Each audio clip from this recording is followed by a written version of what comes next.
Hello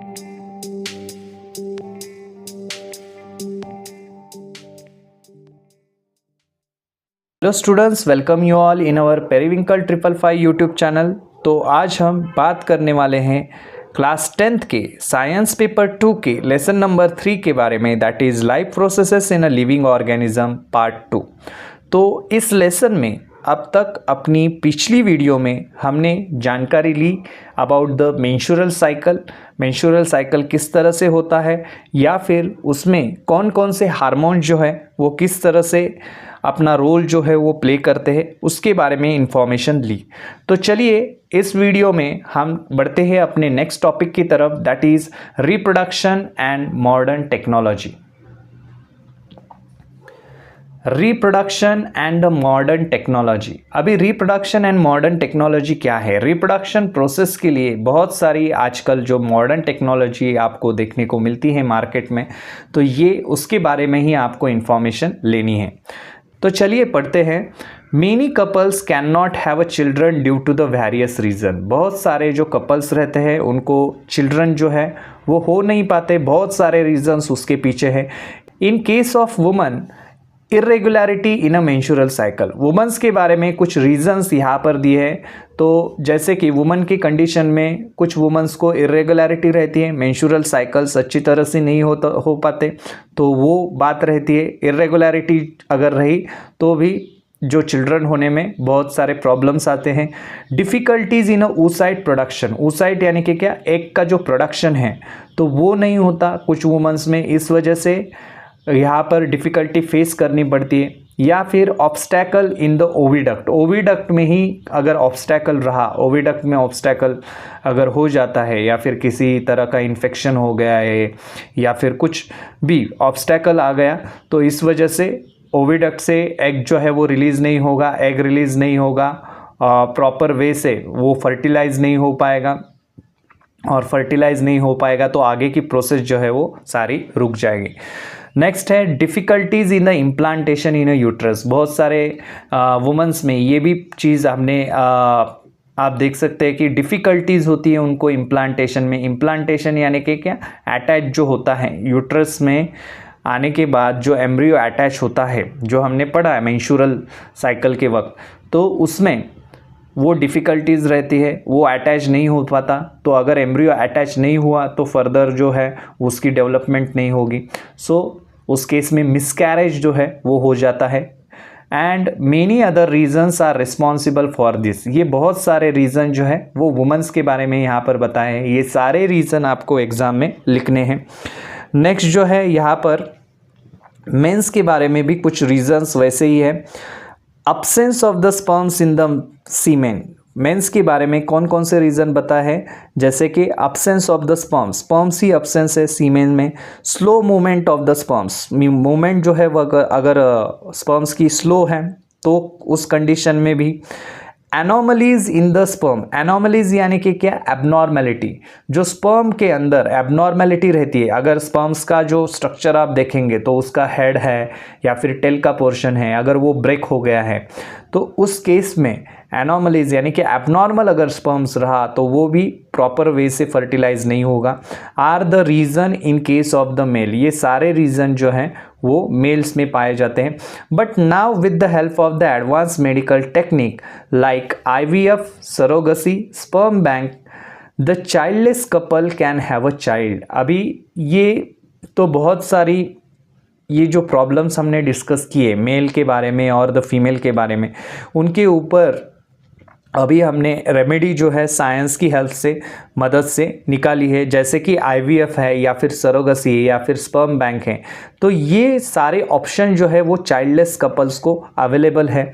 तो चलिए देखते हैं वन बाय वन। आपको इस क्वेश्चन के ऊपर नोट आते हैं, बहुत बार 2-2 मार्क्स के लिए क्वेश्चन आते हैं कि इन विट्रो फर्टिलाइजेशन के बारे में, दैट इज़ IVF के बारे में, या फिर सरोगसी के बारे में, या फिर स्पर्म बैंक के बारे में नोट लिखिए 2-2 मार्क के लिए। और अगर वैसे नहीं आया तो क्वेश्चन आ जाता है 5 मार्क्स के लिए भी, या फिर 3 मार्क्स के लिए भी क्वेश्चन आ सकता है एग्ज़ाम में कि ये जो तीनों जो प्रोसेस है, मॉडर्न टेक्नोलॉजी है जो है रिप्रोडक्शन की, तो वो एक्सप्लेन कीजिए। तो इस तरह से तो आपको ये सारी चीज़ें जो है वो तैयार करके रखनी है। तो चलिए देखते हैं आईवीएफ के बारे में। आईवीएफ यानी कि in vitro fertilization. In vitro fertilization यहाँ पर उसका फुल फॉर्म दिया है, ये आपको याद रखना है। नेक्स्ट अभी यहाँ पर क्या होता है देखिए, in this technique the fertilization is brought about in the test tube. ये बात बहुत इंपॉर्टेंट आपको यहाँ पर याद रखनी है। टेस्ट ट्यूब में ये जो है फर्टिलाइजेशन की प्रोसेस जो है वो होती है। And the embryo formed is implanted in the uterus. और जो एम्ब्रियो तैयार हो जाता है तो वो इम्प्लांट हो जाता है यूट्रस में of the woman eight appropriate time. Appropriate time जब आ जाता है तब वुमन के यूट्रस में वो एम्ब्रियो जो है वो शिफ्ट किया जाता है या फिर इम्प्लांट किया जाता है वहाँ पर अप्रोप्रिएट टाइम पर। And IVF technique is a use for having the child in case of दो चाइल्डलेस कपल। अब ये टेक्निक किसके लिए है? उन कपल्स के लिए है जिनको who have the problems like less sperm count, जिनमें लेस स्पर्म काउंट का प्रॉब्लम है, या फिर ऑब्स्टैकल इन ओविडक्ट। ऑब्स्टैकल आ गया है ओविडक्ट में, मतलब एग तो रिलीज़ हो गया है ओविडक्ट में लेकिन वो आगे ओविडक्ट से जा नहीं पा रहा है। उस केस में क्या किया जाता है, ये फर्टिलाइजेशन की प्रोसेस जो है वो क्या हो जाती है, टेस्ट ट्यूब में परफॉर्म की जाती है। अगर ओविडक्ट में ऑब्स्टैकल है तो वो डेवलप नहीं होगा, जाइगोट फॉर्म्स नहीं होगा। इस वजह से ये सारी प्रोसेस जो है वो टेस्ट ट्यूब में करनी पड़ती है और टेस्ट ट्यूब में ये एम्ब्रियो डेवलप करके फिर वो वुमन की यूट्रस में एप्रोप्रिएट टाइम पर शिफ्ट किया जाता है या फिर इम्प्लांट किया जाता है। तो इस वजह से इस तरह से ये फर्टिलाइजेशन परफॉर्म होता है आर्टिफिशियली। तो इसको हम क्या कहते हैं, इन vitro fertilisation.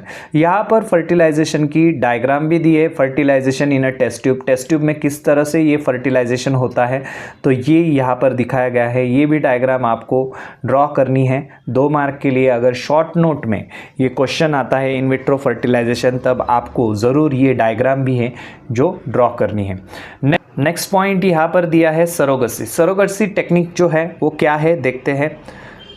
Some womens have a problems in implantation of embryo in uterus. कुछ वुमेन्स में प्रॉब्लम्स रहते हैं इम्प्लांटेशन होते वक्त एम्ब्रियो का, यूट्रस में प्रॉपर वे से एम्ब्रियो जो है वो इम्प्लांट नहीं हो पाता। Such a womens can take the help of the modern remedial technique called as a surrogacy. और वैसी वुमेन जो है अभी के ज़माने में ये रेमेडियल टेक्निक जो है सरोगेसी की, उसकी हेल्प ले सकते हैं। इन this technique oocyte is a collected from the ovary. इस टेक्निक में oocyte जो है वो ओवरी से कलेक्ट किए जाते हैं of the woman having problem in the implantation in a uterus. क्योंकि यूट्रस में वो इम्प्लांट नहीं हो रहा है तो वो यूट्रस का कुछ यूज़ नहीं है, सिर्फ एग प्रोड्यूस हो रहा है। तो वो एग जो है oocyte जो है वो कलेक्ट किया जाता है ओवरी से उस वुमन के, और दैट oocyte क्या किया जाता है, is a fertilized again in a test tube. ये oocyte जो है बाहर फर्टिलाइज किया जाता है टेस्ट ट्यूब में with the help of the sperms collected from her husband. उसी वुमन के हस्बैंड से वो स्पर्म्स लेके वो जो टेस्ट ट्यूब में oocyte जो है वो फर्टिलाइज किया जाता है। लेकिन अभी यहाँ पर प्रॉब्लम क्या है सबसे बड़ी, तो जो यूट्रस है, यूट्रस जो है वो काम नहीं कर रहा है या फिर इम्प्लांटेशन उसमें हो नहीं पा रहा है। तो ये जो है फर्टिलाइज्ड किया हुआ जो oocyte है वो कहाँ पर ट्रांसफ़र होगा, the embryo formed from such a fertilization is implanted in the uterus of some other woman। ये बात आपको यहाँ पर नोट करनी है। वो जो फर्टिलाइज्ड किया हुआ जो टेस्ट ट्यूब में जो फर्टिलाइज करते हैं एम्ब्रियो, तो वो एम्ब्रियो क्या किया जाता है, सीधा दूसरे वुमन के यूट्रस में ट्रांसफ़र किया जाता है हैविंग नॉर्मल यूट्रस, यानी कि जिसके यूट्रस में कोई प्रॉब्लम नहीं है इम्प्लांटेशन में, उस वुमन के यूट्रस में ये एम्ब्रियो जो है वो ट्रांसफ़र किया जाता है। Such a woman in whose uterus the embryo is implanted is called as a surrogate mother. तो सरोगेट मदर उसे कहा जाता है जिस वुमन के यूट्रस में ये एम्ब्रियो जो है वो ट्रांसफ़र किया जाता है फर्दर डेवलपमेंट के लिए, उसे क्या कहते हैं, सरोगेट मदर। यानी कि उसके यूट्रस में वो फिर 9 मंथ्स के लिए आगे वो उसकी डेवलपमेंट जो है वो एम्ब्रियो की हो जाएगी उसके यूट्रस में। तो इस तरह से ये भी एक रेमेडी है सरोगेसी। नेक्स्ट अभी पढ़ते हैं दैट इज़ स्पर्म बैंक। सो इसके ऊपर भी आपको क्वेश्चन आ जाता है 2 मार्क्स के लिए, right a note on sperm bank और उसे ही कहते हैं सीमेन बैंक भी कहा जाता है। अभी ये जो कंसेप्ट है ये क्या है देखते हैं। There are the various problems in the sperm production, बहुत सारे प्रॉब्लम्स रहते हैं स्पर्म प्रोडक्शन में in case of the male as mention above, in case of many man so as to have the children in case of such a couples। अभी वैसे couples में अगर उनको अगर चिल्ड्रन चाहिए तो वो क्या करेंगे, तो new concept of the sperm bank has been introduce, उनके लिए स्पर्म बैंक की एक कंसेप्ट जो है या फिर रेमेडी या फिर ऑप्शन हम कह सकते हैं मार्केट में अवेलेबल है। This concept is similar to the blood bank, ये कंसेप्ट ब्लड बैंक की तरह ही सेम है। ब्लड बैंक में जैसे हम जाते हैं और हमें जो भी ब्लड ग्रुप का ब्लड चाहिए वो हम ले सकते हैं, उसी तरह स्पर्म बैंक में भी स्पर्म जो है वो क्या किए रहते हैं, स्टोर किए रहते हैं और वो जो है स्पर्म्स हम खरीद सकते हैं और जो है वो आगे का जो है प्रोसेस जो है वो रिप्रोडक्शन की हो सकती है उसकी वजह से। So this concept is a similar to the blood bank. Semen is ejaculated by the desired man, desired man यानी कि क्या, जो भी इंसान जो है वो फिजिकली मेंटली फिट होना चाहिए, वैसे इंसान से वो क्या किया जाता है, सीमेन उसका इजैकुलेशन जो है वो कलेक्ट किया जाता है, collected after their thorough physical and the medical checkup. जिसका भी सीमेन ये जो स्पर्म बैंक ले रही है तो वो क्या करती है, पहले उस पर्सन का thorough physical and the medical checkup करती है, यानी कि पूरी तरह से उसका physical and the medical checkup होता है, उसको कोई डिजीज़ तो नहीं है या फिर वो फिजिकली मेंटली जो है वो स्ट्रांग रहना चाहिए। वैसे इंसान से ही ये स्पर्म्स जो है वो कलेक्ट किए जाते हैं and stored in the sperm bank. फिर वो जो स्पर्म है वो स्टोर्ड किए जाते हैं स्पर्म बैंक में।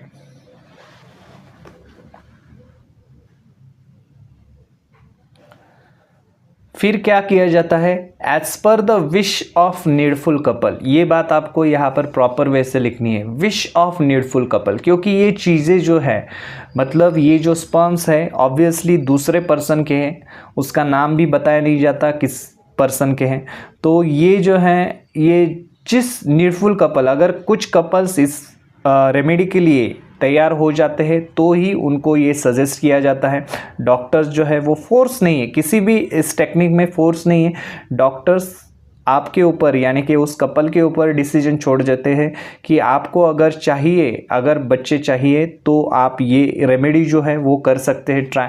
सो as per the wish of needful couple, उस side of woman of the concerned couple, जो वुमन है उसका तो उस साइड जो है वो रिलीज़ हो रहा है, यानी कि एग जो है वो प्रॉपर वे से रिलीज़ हो रहा है। प्रॉब्लम कहाँ पर है, प्रॉब्लम्स मेन में है उस कपल के, तो वहाँ पर स्पर्म्स जो है वो स्पर्म्स काउंट जो है उसमें प्रॉब्लम है। तो इस केस में क्या हो जाता है, उस साइड जो है of the woman of the concern couple is a fertilized by the IVF technique. IVF technique से ये क्या किया जाता है, उस साइड जो है वो फर्टिलाइज करते हैं। जैसे हमने पढ़ा अभी आईवीएफ टेक्निक में क्या किया जाता है, वो टेस्ट ट्यूब में सारा फर्टिलाइजेशन की प्रोसेस हो जाती है। तो उस जो कपल है उसके वुमन का जो है एग जो है यानी कि उस साइड जो है वो लिया जाता है, और जो स्पर्म्स हैं, स्पर्म्स जो है वो स्टोर किए हुए जो स्पर्म्स रहते हैं स्पर्म बैंक में वो लिए जाते हैं और उसका फर्टिलाइजेशन किया जाता है टेस्ट ट्यूब में, और फिर वो एम्ब्रियो जो है वो डेवलप करके वो उस वुमन के यूट्रस में इम्प्लांट किया जाता है अप्रोप्रिएट टाइम पर। इस तरह से ये आईवीएफ टेक्निक का यूज़ करके semen from the sperm bank, तो वो यूज़ करके क्या किया जाता है, ये रिप्रोडक्शन जो है वो प्रोसेस हो जाती है। तो इस वजह से इस तरह से आईवीएफ टेक्निक का यूज़ करके ये जो है स्पर्म बैंक से स्पर्म्स लेके या फिर ये उस साइड जो है उस वुमन का कलेक्ट करके उसका फर्टिलाइजेशन करके आईवीएफ टेक्निक से जो है वो ऑफस्प्रिंग जो है या फिर चाइल्ड जो है वो डेवलप किया जाता है। Resultant embryo is implanted in the uterus of the same woman. ये जो रिजल्टेंट एम्ब्रियो है यानी कि जो कुछ भी एम्ब्रियो है